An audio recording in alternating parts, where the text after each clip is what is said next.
ver las diapositivas? Sí, doctora. Ya está, perfecto. Entonces, esta clase que es en relación a lo que sería la siembra y las características del desarrollo en cultivos en tanto sólidos como líquidos y la preparación de lo que es el antibiograma. Entonces, cuando, por ejemplo, se toman una muestra, ¿no? Nosotros podemos sacarla de distintas zonas, ¿no? En este caso, por ejemplo, lo que les han colocado son fotos tomando muestras de una herida, ¿no? Primero que nada, siempre, para todo tipo de muestras tiene que haber una limpieza previa, ¿no? En este caso, por ejemplo, se está realizando la limpieza de la herida para luego poder recolectar la muestra y que esta vaya a un frasco estéril, ¿no? Eso también ya lo habíamos hablado el día de ayer, ¿no? Sobre todo para el caso de la muestra de orina, donde requeríamos de estos frascos que son en los laboratorios, en las farmacias, que son estériles, su tapa para que mantengamos la muestra ¿no? sellada. La otro tipo de cómo uno puede tomar muestras es también a través de los hisopados, ¿no? Ahora que estamos viendo el problema del COVID, una de las formas de sacar una muestra para hacer el análisis de la presencia del virus en nuestro cuerpo es mediante el hisopado, ¿no? Estos hisopos se van a introducir a las fosas nasales para recolectar las muestras, ¿no? Raspar las células epiteliales y ver si hay material genético del virus allí, o a través también se hacen hisopados laringios. Debemos considerar que existen sitios estériles en nuestro cuerpo. Normalmente no debemos de encontrar presencia de microorganismos. Y ahí tenemos la sangre, la orina, el líquido cefalorraquídeo, el semen, las lágrimas, el líquido amniótico y el líquido prostático. Entonces, todos estos sitios pues, van a estar libres de cualquier microorganismo, de tal modo de que, por ejemplo, si yo tomo una muestra de cualquiera de ellos, no es normal encontrar presencia de cualquier tipo de microorganismo. Entonces, una vez de que nosotros hacemos la toma de la muestra, listo, de repente el paciente está con un absceso, o por ejemplo, deseo ver si hay presencia de bacterias, de repente en una herida, lo siguiente que voy a hacer es realizar la siembra, listo. Pero para eso es importante que ustedes tengan en cuenta ciertas cosas. ¿Cómo es que se va a dar la siembra y cómo van a crecer mis bacterias en estos medios? Entonces, primero que nada, cuando nosotros vemos un poco acerca de lo que es la reproducción de las bacterias, vamos a ver que se van a reproducir por urinaria, ¿listo? Así como va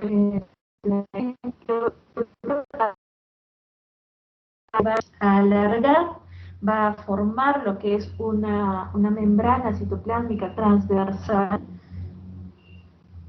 y va luego a formar una nueva red celular, ¿no? Creciendo hacia el interior, de tal forma de que se forme como unos tabiques, ¿no? Lo que va a causar esto es lograr una duplicación de lo que son los nucleoides que se van a distribuir de forma igual, ¿no? Entonces yo voy a tener dos células hijas con igual cantidad de material genético, ¿no? Y luego pues se va a dar la separación de estas y vamos a tener nuevamente nuevamente se va a iniciar lo que sería el proceso de división celular.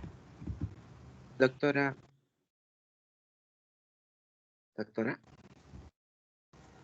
Sí, dime, Marcos. Un favorcito, ¿podría repetir las últimas diapositivas, las dos últimas? Es que se le escuchó entrecortado y no se le entendió. Ok, a ver, lo de la siembra. Sí, ahí, un poquito más. Ahí. Ajá. A partir de ahí. ¿Sí?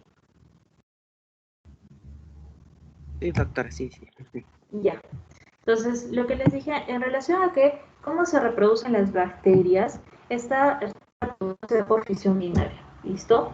Entonces, ¿en qué consiste la fisión binaria? En que primero tengo yo una célula madre, la cual se va a alargar, ¿listo? Se va a formar una membrana citoplásmica transversal y una pared celular, ¿no? Estas van a crecer hacia el interior y van a formar como especie de tabiques que finalmente van a ser los que van a ayudarme a separar esta célula en dos, ¿no? Que son de lo que son los nucleoides, que se van a distribuir de forma igual para cada una de las células hijas, y finalmente voy a tener la separación de estas dos células, ¿listo? Y otra vez se vuelve a iniciar el proceso de reproducción.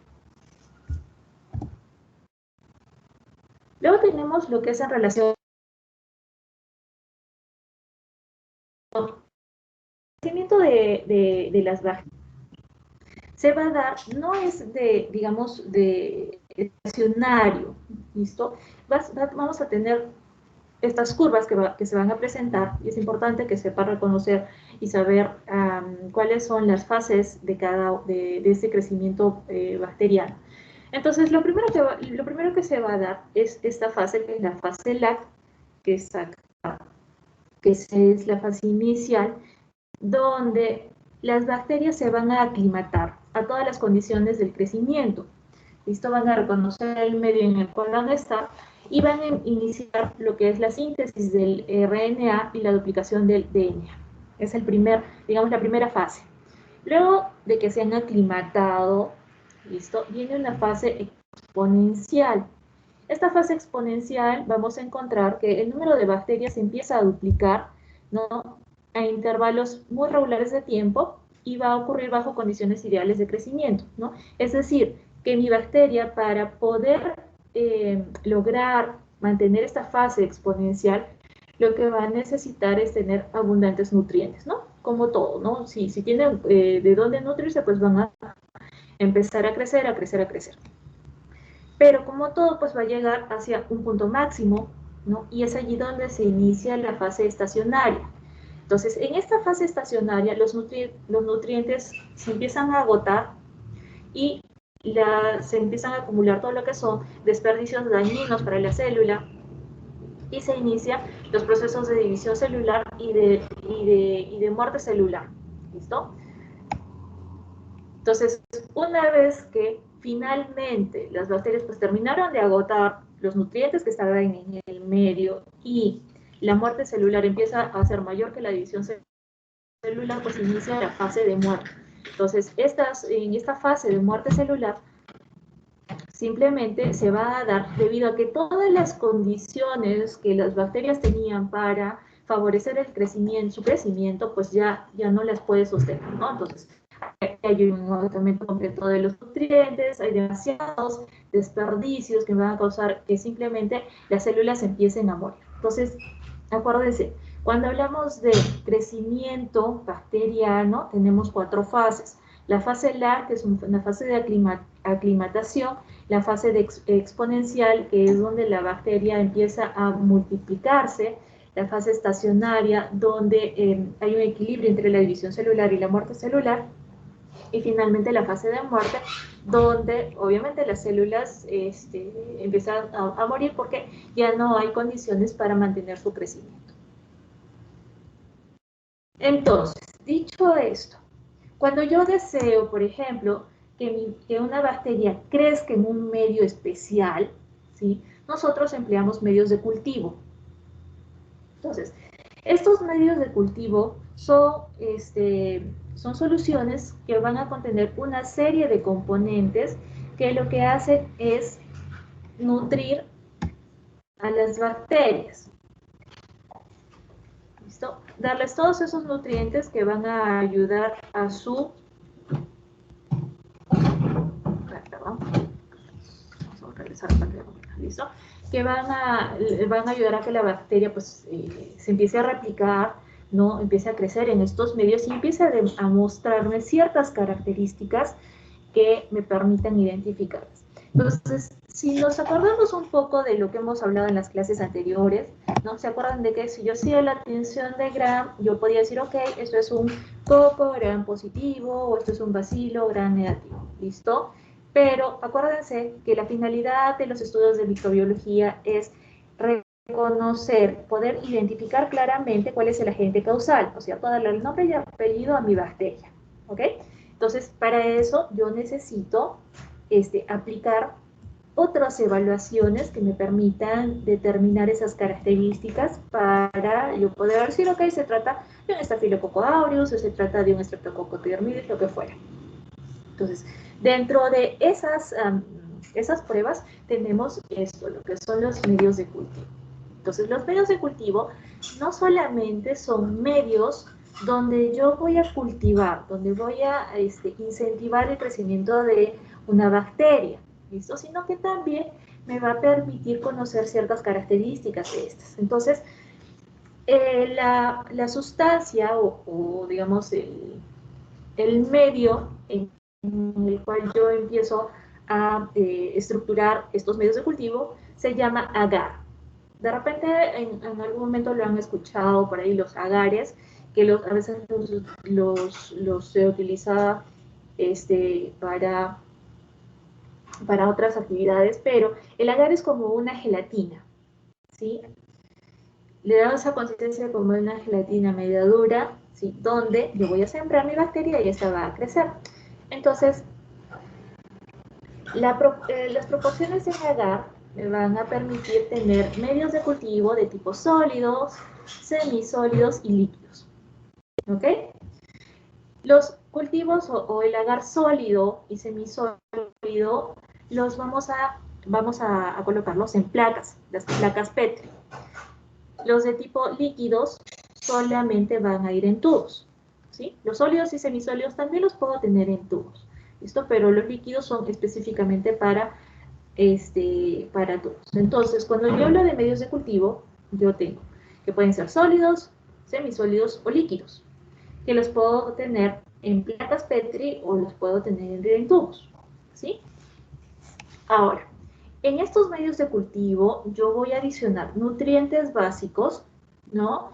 Pero además puedo adicionarle otro tipo de componentes que van a fortalecer el crecimiento, ¿no? Componentes adicionales. Hay otros componentes que inhiben de repente el crecimiento de otras bacterias, ¿no? De repente si yo no quiero, por ejemplo, o quiero que solamente crezca Staphylococcus aureus, pues puedo adicionar una serie de componentes que inhiba el crecimiento de otras bacterias que no sean Staphylococcus aureus. Entonces hay componentes inhibidores y también hay componentes diferenciales, es decir, componentes que van a hacer que yo pueda diferenciar de repente una Escherichia coli, de una Klebsiella, que por ejemplo esos dos tipos de bacterias pertenecen a las enterobacterias. Entonces mediante de repente cambios de coloración me va a ayudar a mí a poder diferenciar estas bacterias. Entonces yo le puedo adicionar todas esos componentes, ¿no?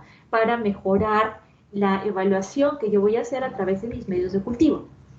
¿Listo? Entonces, la utilidad de estos medios reside en que tengo medios nutritivos, ¿no? Que van a nutrir a mis bacterias, medios que están enriquecidos con ciertas sustancias, hay medios selectivos, es decir, que son específicos para el crecimiento de una bacteria en particular, ¿listo?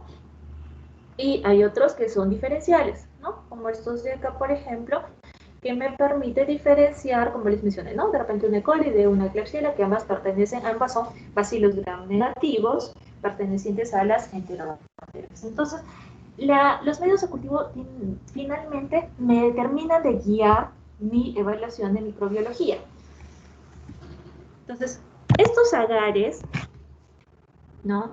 El agar viene en estos frascos que ustedes están viendo, sellados, ¿no? Dependiendo de qué tipo de agar yo voy a utilizar, porque hay infinidad de agares, ¿no? Dependiendo de que si quiero que favorezca el crecimiento, si quiero que sean diferenciales, si quiero que sean selectivos, etcétera, etcétera. ¿Listo? Entonces, vienen estos frascos con todas las indicaciones de su preparación.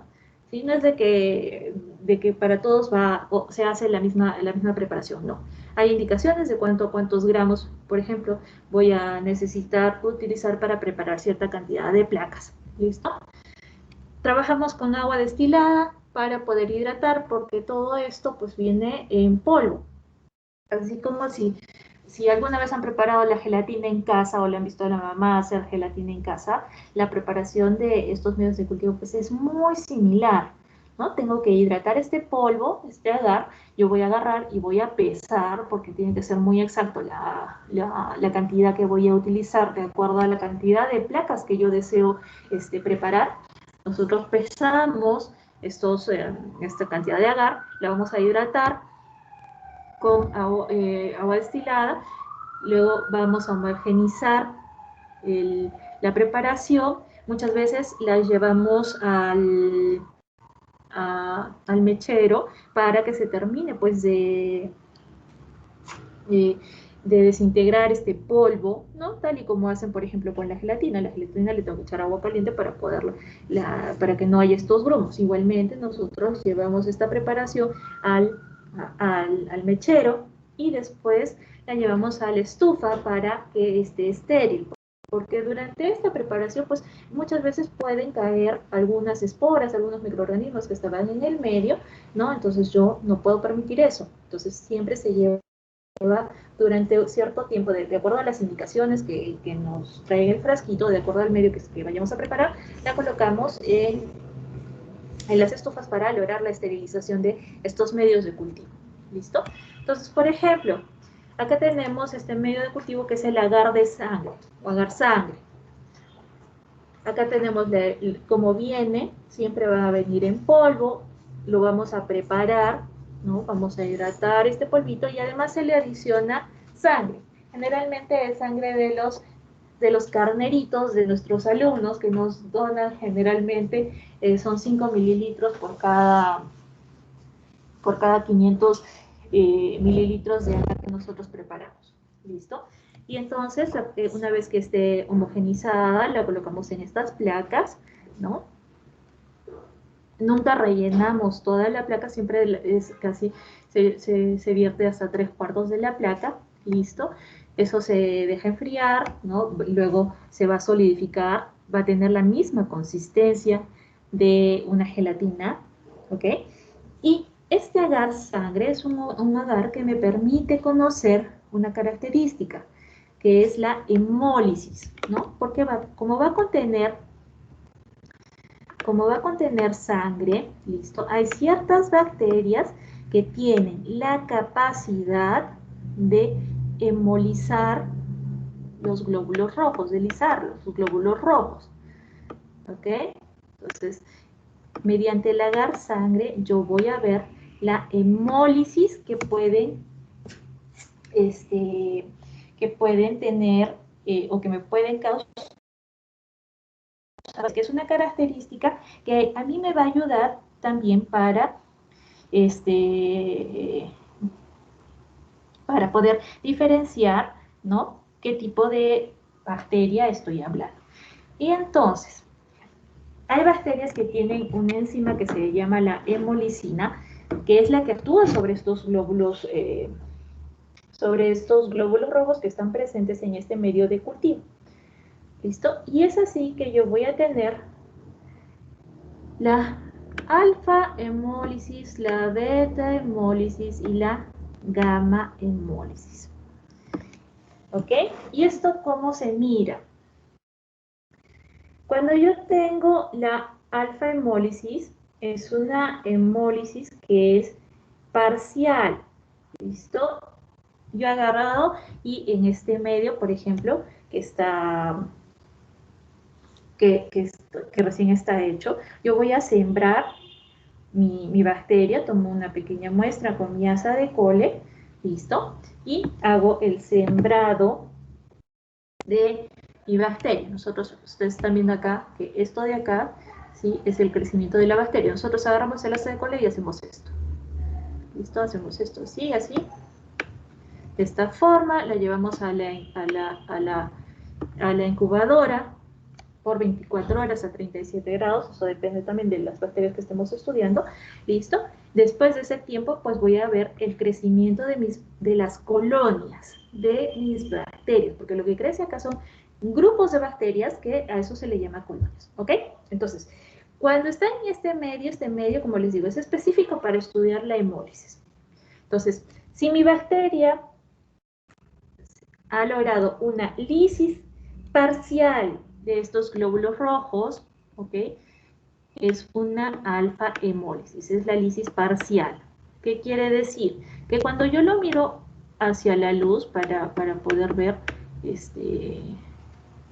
si ha dejado o no rastros de lisis, simplemente parcialmente se logra ver. Vamos a ver como si fuera de un color medio verdoso. ¿Listo? Entonces yo observo acá y voy a ver que a veces rodeando a la colonia está una capa media verdosa. ¿Qué significa? Que los glóbulos rojos que han estado en este medio creciendo alrededor de la colonia han sido destruidos, pero no completamente, ¿sí? Y aquellos que han sido pues destruidos han liberado la hemolicina, han liberado una serie de sustancias que finalmente se van a poder observar de esa forma. Luego tenemos la beta-hemólisis, que es una hemólisis completa o total. Es decir, que mi bacteria tenía esta hemolicina, ¿no? Y cuando yo observo a trasluz, voy a ver como un halo transparente. ¿Qué quiere decir? Que todos los glóbulos pues, que estaban alrededor de mi colonia han sido destruidos, ¿sí? Entonces simplemente no hay ese color rojo que debe presentar el agar sangre. Y la gamma hemólisis es simplemente que no ha habido hemólisis, ¿sí? ¿Cómo lo veo? Tal cual como está esta imagen. Acá yo tengo mis colonias, ¿no? Y alrededor sigue estando el agar sangre de color rojito. ¿Listo? Entonces tengo tres tipos de hemólisis: hemólisis parcial, hemólisis completa y hemólisis y la ¿no? Y la gamma hemólisis, que es simplemente que no ha habido la lisis. Entonces, este tipo de este medio de cultivo es un medio de cultivo diferencial. Luego tenemos otro medio de cultivo, por ejemplo, este que es el agar McConkey. Es un medio de cultivo que es específico. ¿Listo? Específico. ¿Por qué específico? Y selectivo a la vez. Porque mediante este agar me permite que crezcan enterobacterias. ¿Listo? Es específico para las enterobacterias. Igualito la forma de preparación,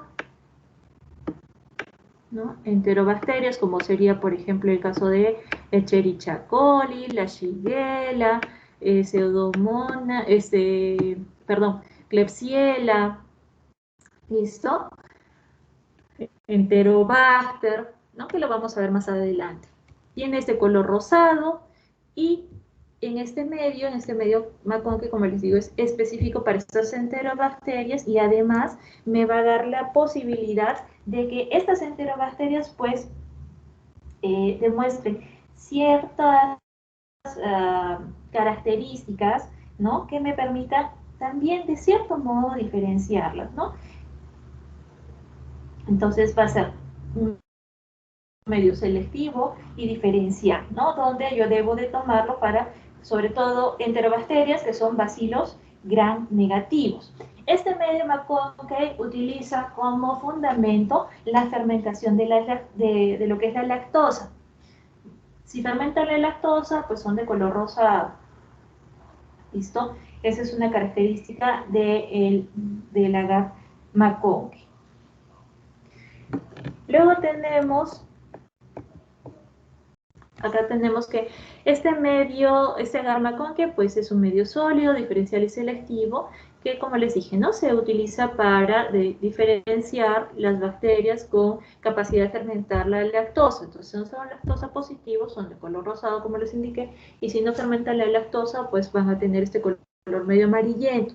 ¿Quiénes son fermentadoras de lactosa? Generalmente para estudiar los bacilos gram negativos, las enterobacterias.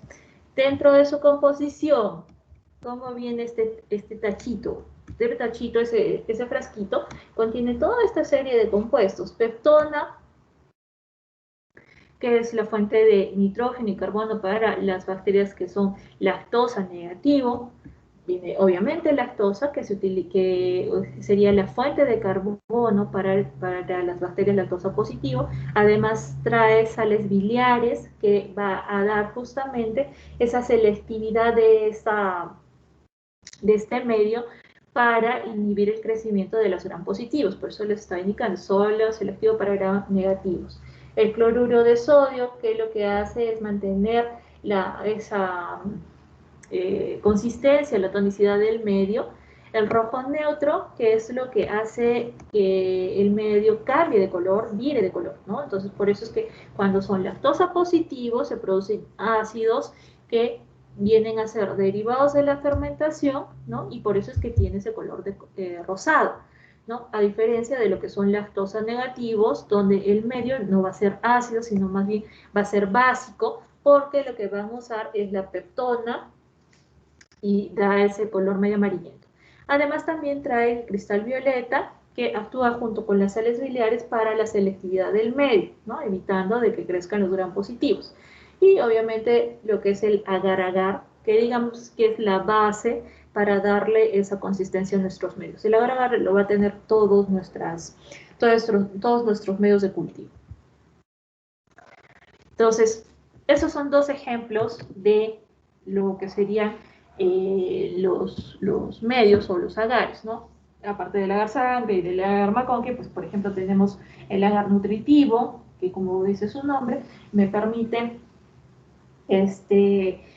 nutrir a las bacterias favoreciendo su crecimiento. Después tenemos el agar SS, que es específico para el crecimiento de Salmonella y Shigella. Después, a ver qué otro agar tenemos.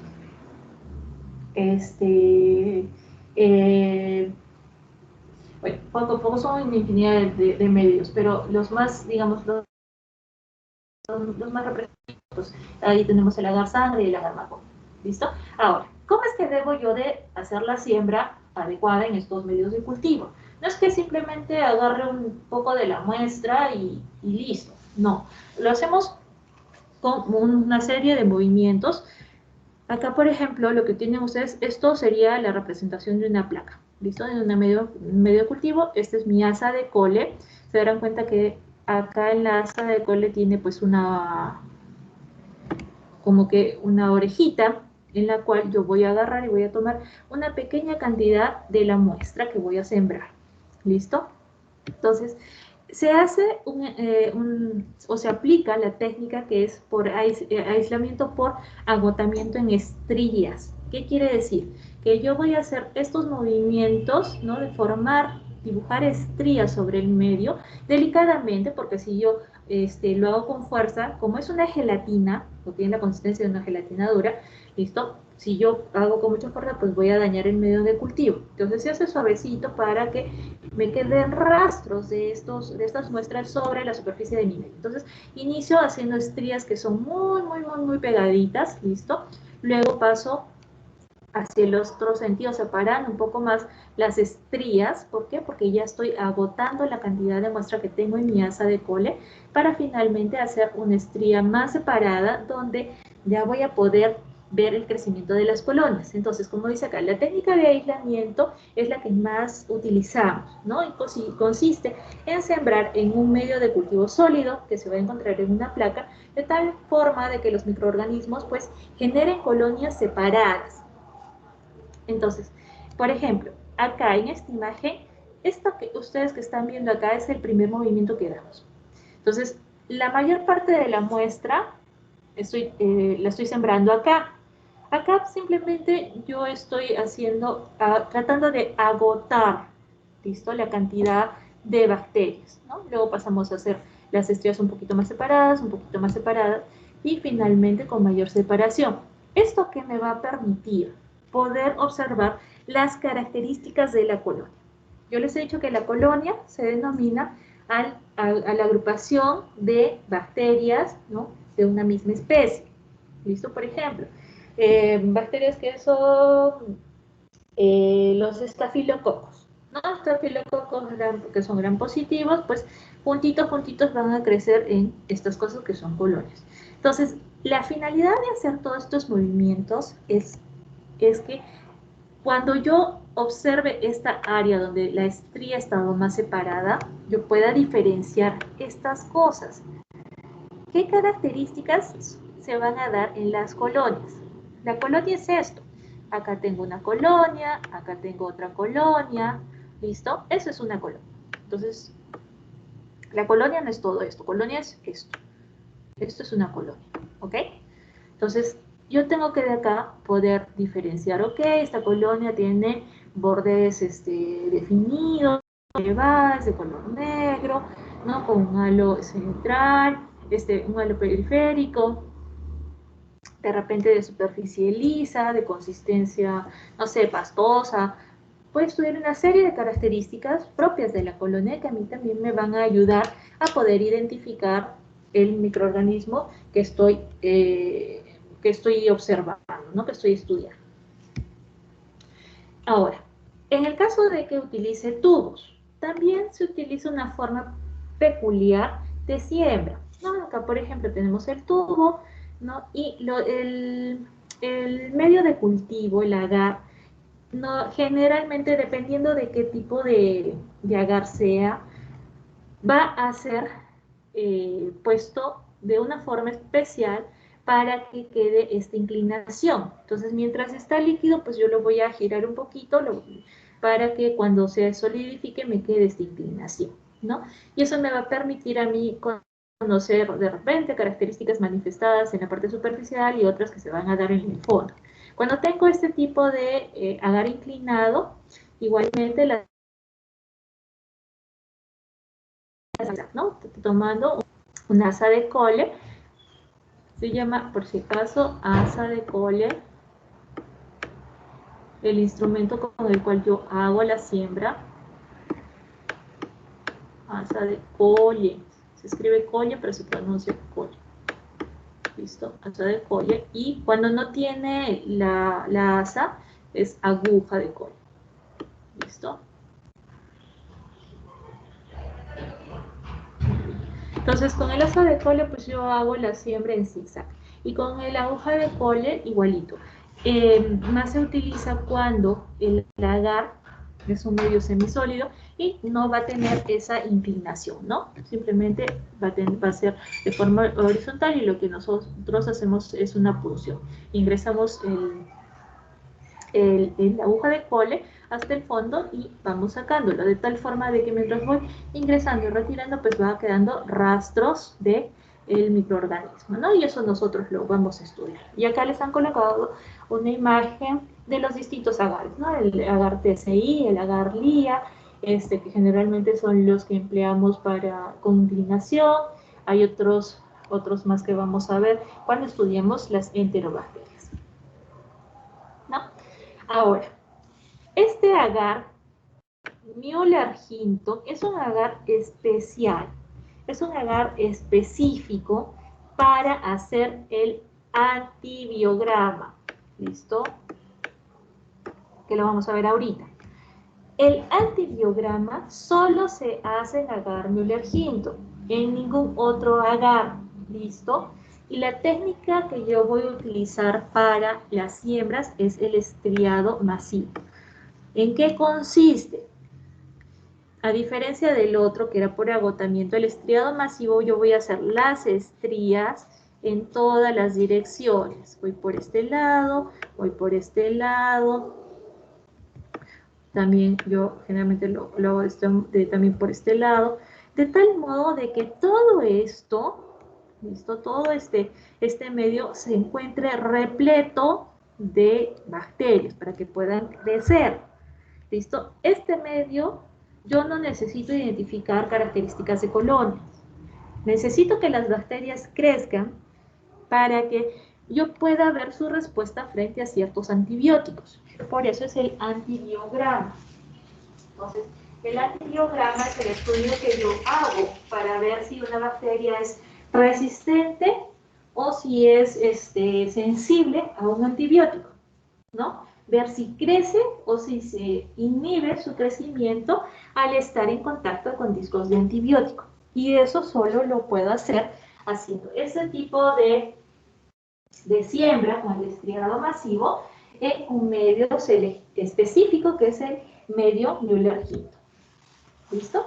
Entonces, acá, por ejemplo, tenemos en la imagen cocos gram positivos, ¿no? Lo que es el estafilococo aureus. Acuérdense que los estafilococos son cocos que están agrupados en racimos, ¿ok? Entonces, en este caso, un estafilococo aureus en fase logarítmica de crecimiento como control de lo que serían los gram positivos. Luego tenemos ejemplo de lo que son los bacilos gram negativos, como es el caso de Escherichia coli, también en una fase logarítmica.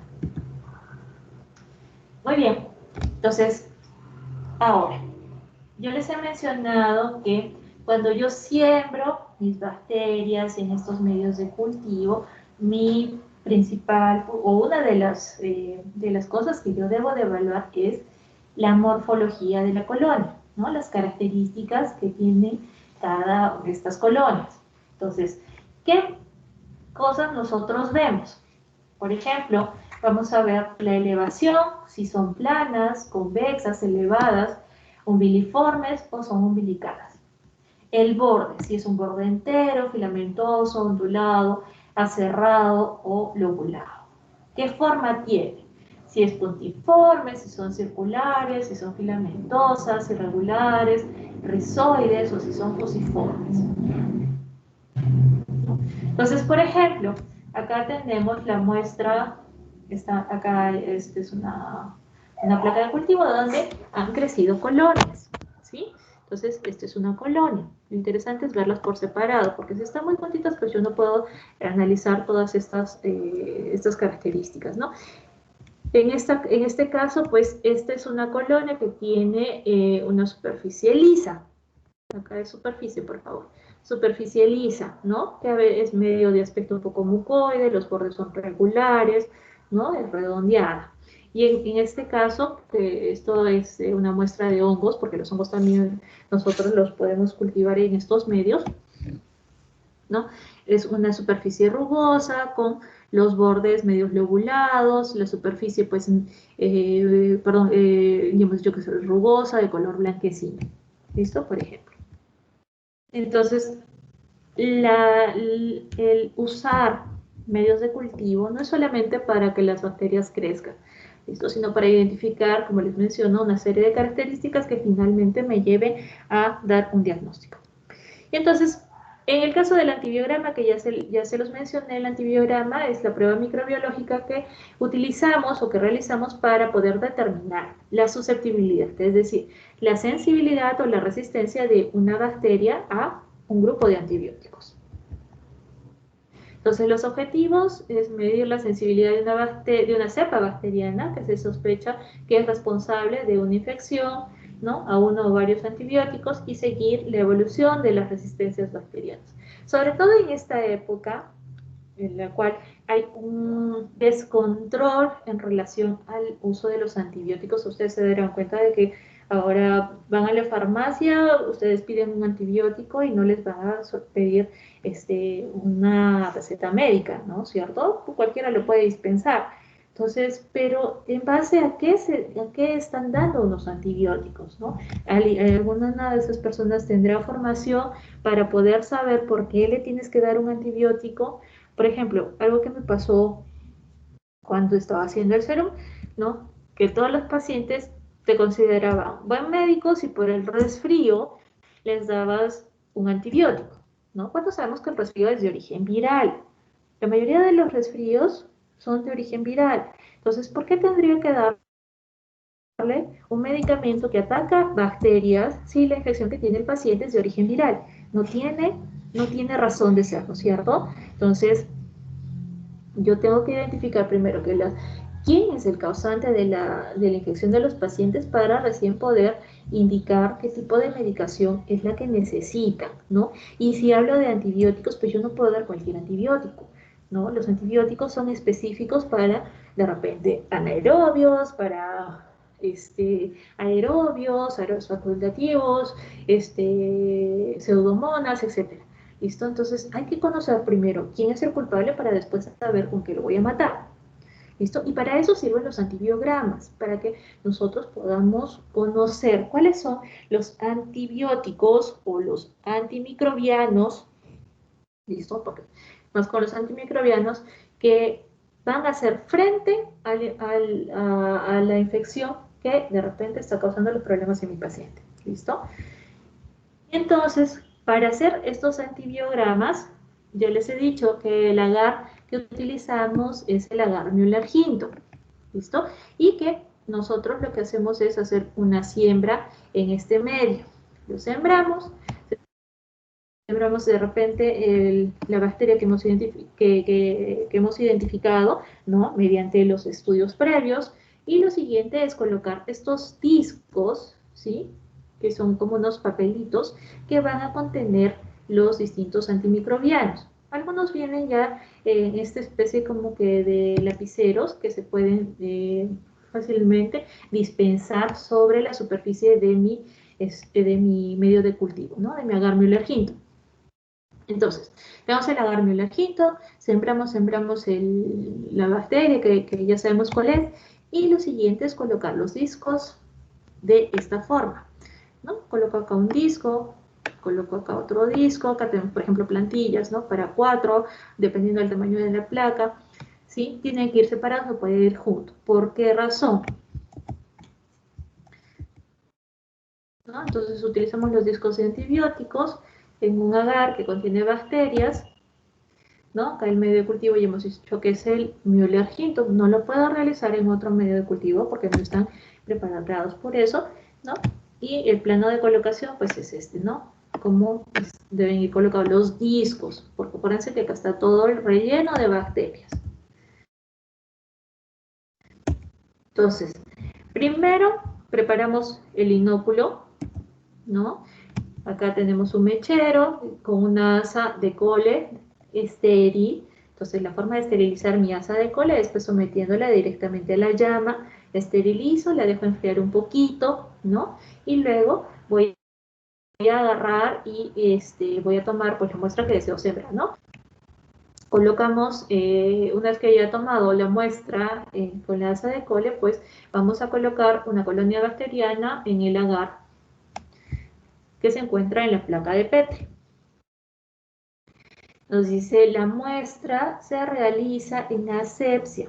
Siempre todo esto de sembrar en medios de cultivo lo hacemos alrededor del mechero, ¿no? El mechero de Bunsen. ¿Por qué? Porque con el calor que va a generar esto, va a permitir de que si hay alguna espora o algún,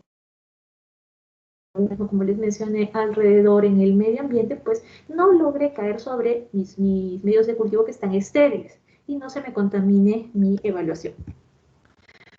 Muy bien, luego de eso hacemos una suspensión con esta colonia bacteriana en un tubo estéril, ¿no? Que contiene suero fisiológico del 5%. Entonces, lo que yo he tomado de la colonia que de repente quise estudiar, ¿no? De repente era una Escherichia coli que había crecido en su agar macoque, identifiqué que es una Escherichia coli, pero tengo que saber con qué antibióticos la voy a matar. Entonces tomé una pequeña muestra de esta Escherichia coli, la coloco sobre o dentro de estos tubos que contienen suero fisiológico. En el suero se va a frotar el asa de inoculación, ¿no? Contra las paredes del tubo para poder dispersar las bacterias. Esto se repite 4 veces para tener introducidas 5 colonias bacterianas en el tubo, ¿no? Igualmente, siempre, ¿no? Advertencia, todo este procedimiento se realiza en asepsia alrededor del mechero.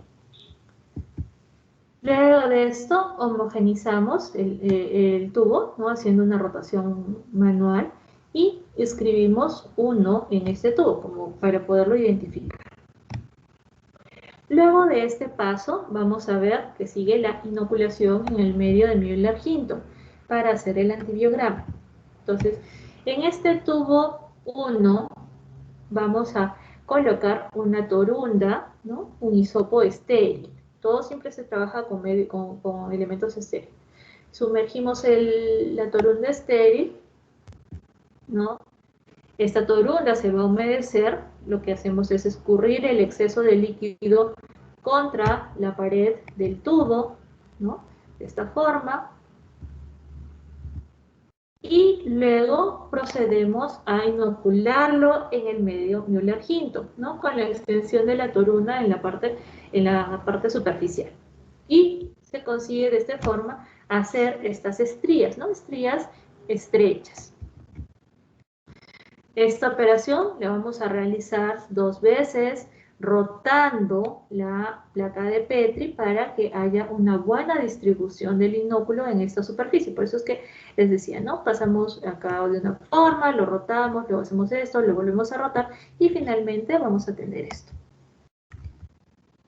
Luego de hacer la siembra, vamos a colocar los discos de antibióticos. Entonces, posicionamos, generalmente se tiene como que un plano, es una hojita donde va dibujado donde debemos colocar los discos, ¿no? Entonces posicionamos el agar Müller-Hinton previamente sembrado en el plano de depósito previsto y con unas pinzas estériles, cambiar el puntero, con unas pinzas estériles, ¿sí? Vamos a situar estos discos de antibióticos sobre la superficie del agar Müller-Hinton, ¿no? Sobre la superficie del agar. Entonces, cuando rellenas con discos, se debe de aplicar una pequeña presión para asegurar de que el disco se mantenga sobre la superficie. Pero no debe ser demasiado porque, nuevamente, son medios muy semejantes a una gelatina dura. Entonces, si uno lo aprieta demasiado, pues vamos a perforar el agar y eso va a dañar nuestra evaluación. Luego de realizar estos procedimientos, esta placa pues la vamos a llevar a incubarla. Entonces la incubación del medio vamos a ver que se debe de realizar en posición invertida, es decir, la tapa hacia abajo, en un periodo generalmente entre 16 a 24 horas a una temperatura mínima de 37 grados centígrados. Después de ese tiempo pues vamos a analizar los resultados. Entonces, ¿cómo es de que sale este examen?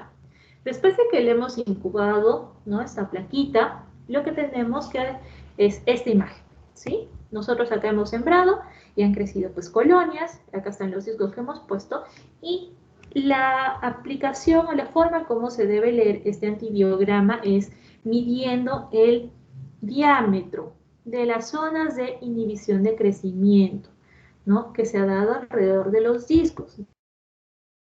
Entonces, acá acuérdense, nosotros hemos sembrado, y todos estos puntitos que ustedes están viendo, pues son bacterias, son colonias son bacterias que han crecido en este medio, ¿no es cierto?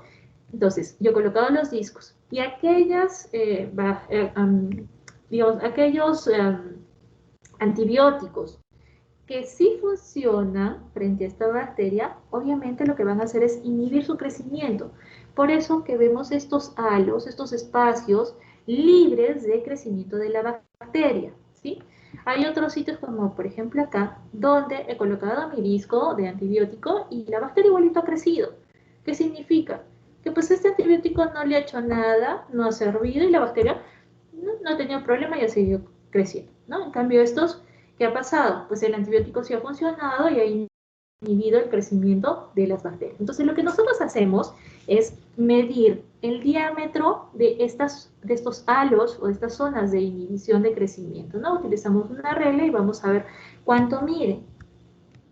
Entonces, hablamos de que hay sensibilidad cuando hay esta formación de los halos, ¿ok? Pero la sensibilidad a veces, digamos, no es de que todos tienen halos y todos son sensibles, no. Hay también sensibilidad intermedia. ¿Y eso cómo lo determinamos? Midiendo el área del halo. Y nosotros, cuando manejamos los discos de antibióticos, pues están acompañadas de una lista donde nos indican de repente, no sé, penicilina. Si mide 10 milímetros es sensible.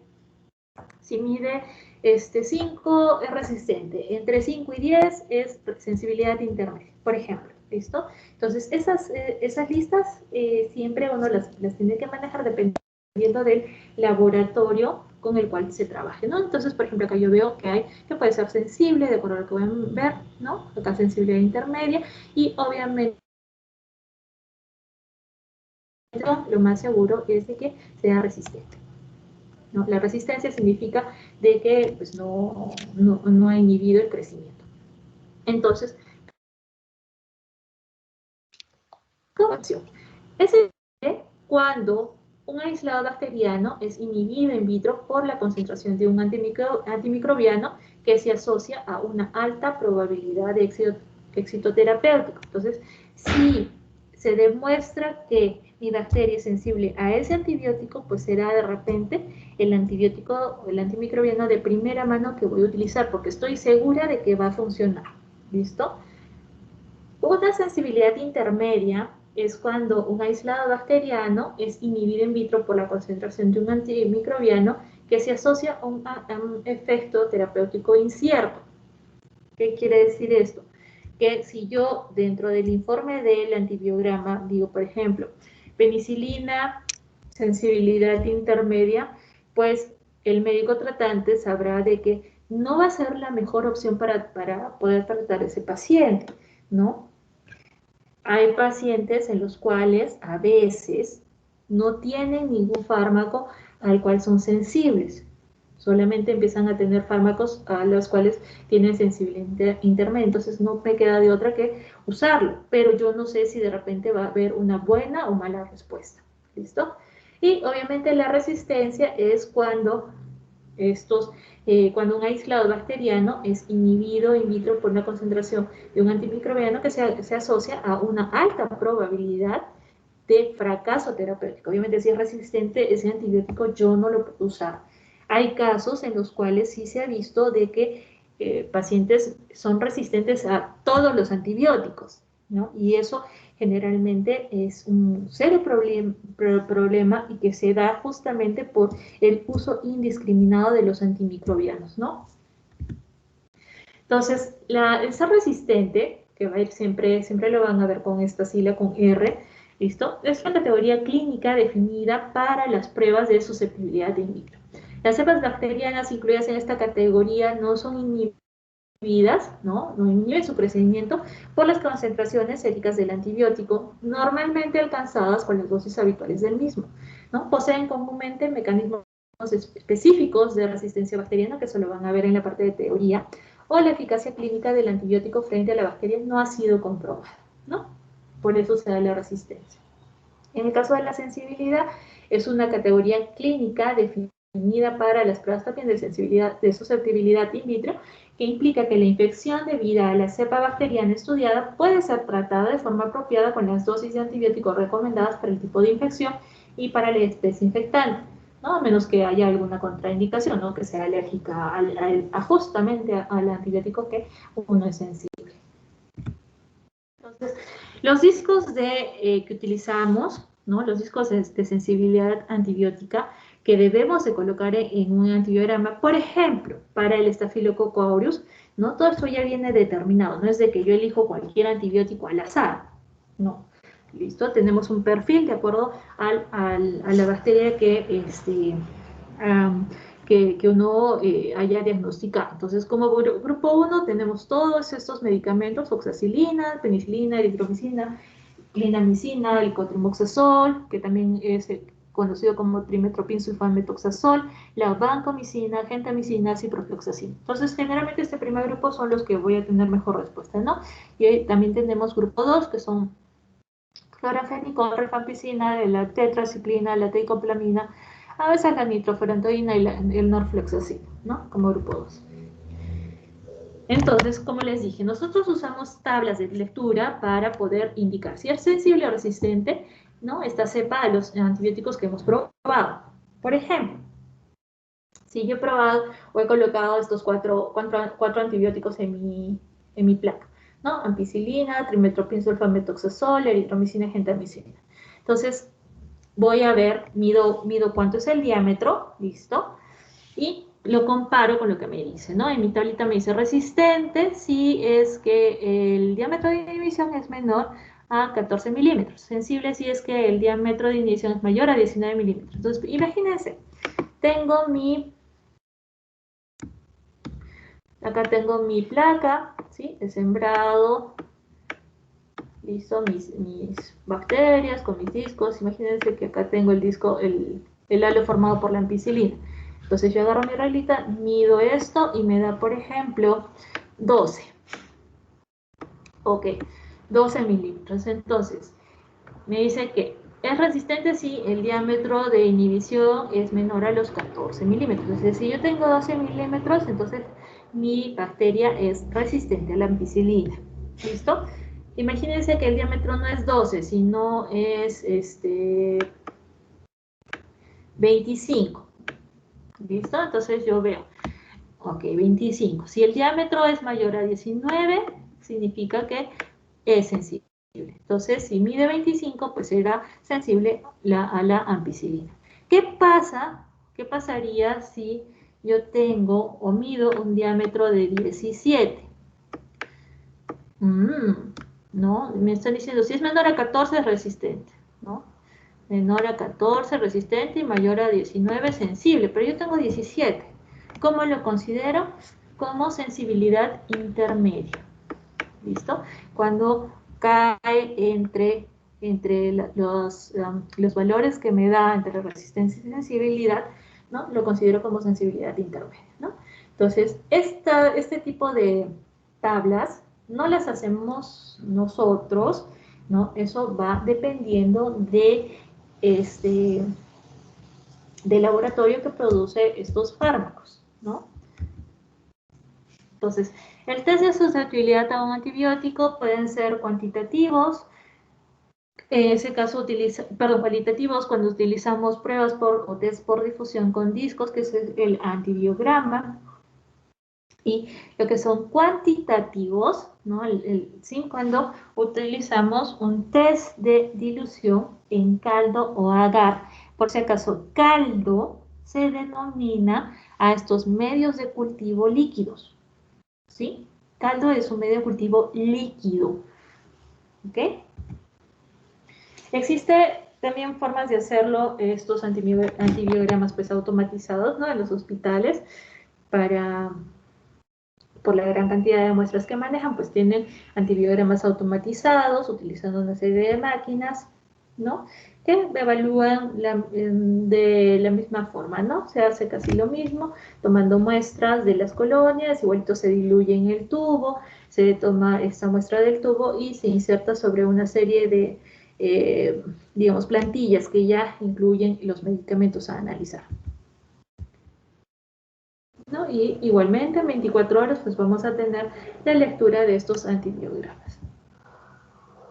Entonces igualito se indica en este caso el género, la especie, el GRAM, también puede ser automatizado, ¿no? Y la gama de antibióticos que podemos utilizar para el tratamiento. Igualito les hemos dejado un link de acceso para que miren, ¿no? Los videos en relación a los cultivos, a cómo se hace el antibiograma y cómo se debe de interpretar un medio de cultivo. Muy bien, chicos. Entonces, eso es el tema del día de hoy. ¿Alguna pregunta?